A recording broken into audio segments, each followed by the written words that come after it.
So our adventurers have made it safely back to Precipice. They have a whole bunch of clues available, a whole bunch of archaeotech available. So we're just going to quickly see what we can do here.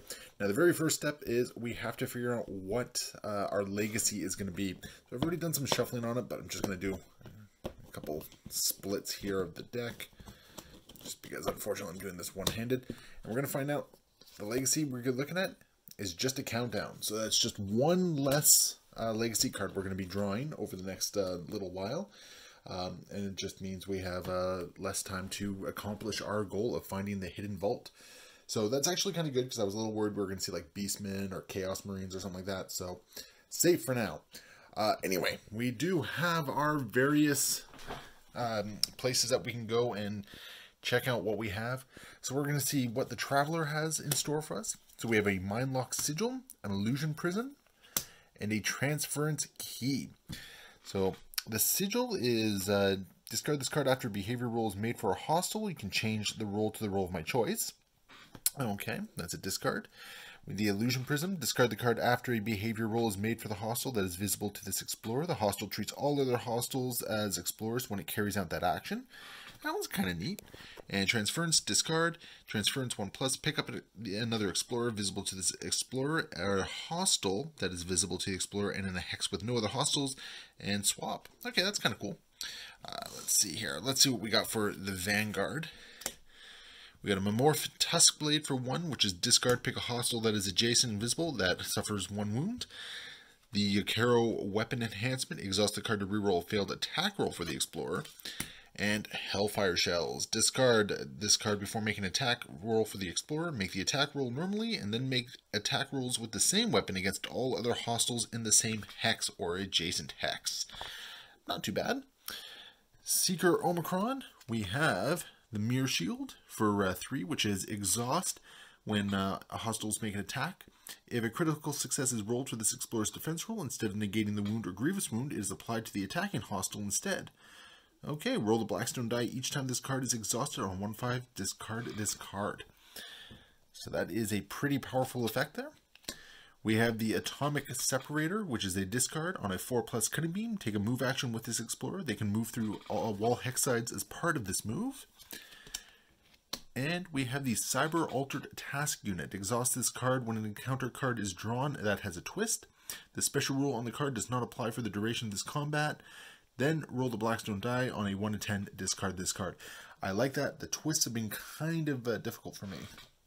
So, and then the Long Haul Gamma, we have the Data Spike Weapon Override. So it's a discard, 1+, pick a hostile that is visible to the explorer, make an attack action against that hostile using one of its own weapons, ignoring cover and treating the range as being 1 hex. Explosive Round, another discard. Before making an attack roll, make the roll normally, and then make attack rolls with the same weapon against all of the hostiles in the same hex or adjacent hex. So that's like Hellfire Shells. And we have full auto setting. Exhaust this card after the explorer takes a weapon action. Take the same weapon action. Again, no activation dice is spent. So we have some good selections here. Just got to decide what I'm going to do.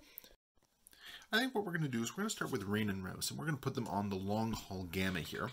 So they have, let's see here, they have 5 archaeotech to begin with, +1 for being on their home one here. We can also do a scrap hanger, so roll the Blackstone die, and on a 1, they're killed, but I get a reroll. On a 2 to 10, nothing happens. On 11, I get to choose a randomly chosen archaeotech card. So let's see what they do here. So that's an 8, nothing happens, but there is the reroll. Oh, that was very close to killing them. So thankfully, no dead there. But what they're going to do is they're going to take some of their archaeotech here. They're adding their +1, so they're using 4 right here. And they are going to purchase the full auto setting here as a nice little exhaust action. They're probably going to give it to in this case. But that is something that we now have. And I think what they're going to do is they're going to spend 1 more. They're also going to grab the explosive rounds. So they're just stocking up there. Is going to wander over to the Seeker Omicron. He's going to take advantage of the ability here. Basically, for every archaeotech he has, basically going to roll on it.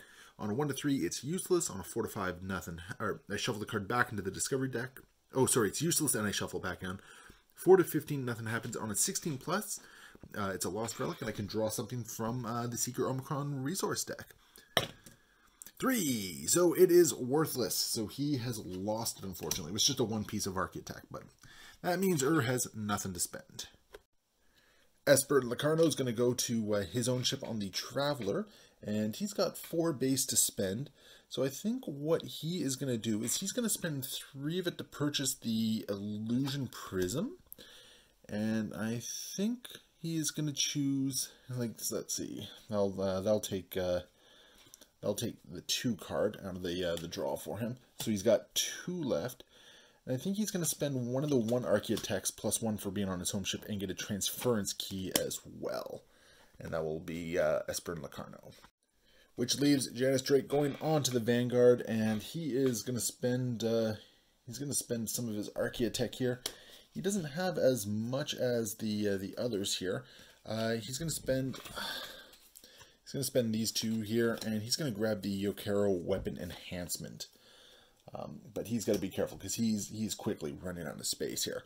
But that is pretty much everything he has, because he does have the Remnants of the Fall, which I haven't been using. I haven't been using the Elder. Maybe I should just trade that in for something. I don't know.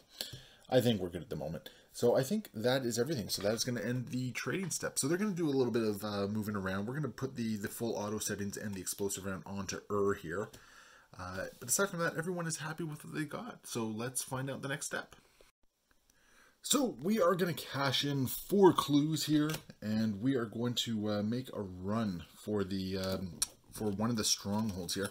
So here is my 4 clues going in, and so what I'm going to do here is I'm just going to take a d6, and we'll roll 5 and 6 is going to be a reroll. Otherwise, 1, 2, 3, 4. 2. Okay, so what are we looking at here? We have the Null Gravity Abyss. So it looks like that is going to be our next mission. So you guys can look forward to that. That will be the next run here. We're going to get everything assembled, find out how many, what sort of gauntlet we're running to get to that Null Gravity Abyss, and see how our heroes go through. We are going to run the same 4 heroes, but I think after that we're going to change somebody out. But we do have a bunch of inspired heroes at this point, so it just makes sense to run them.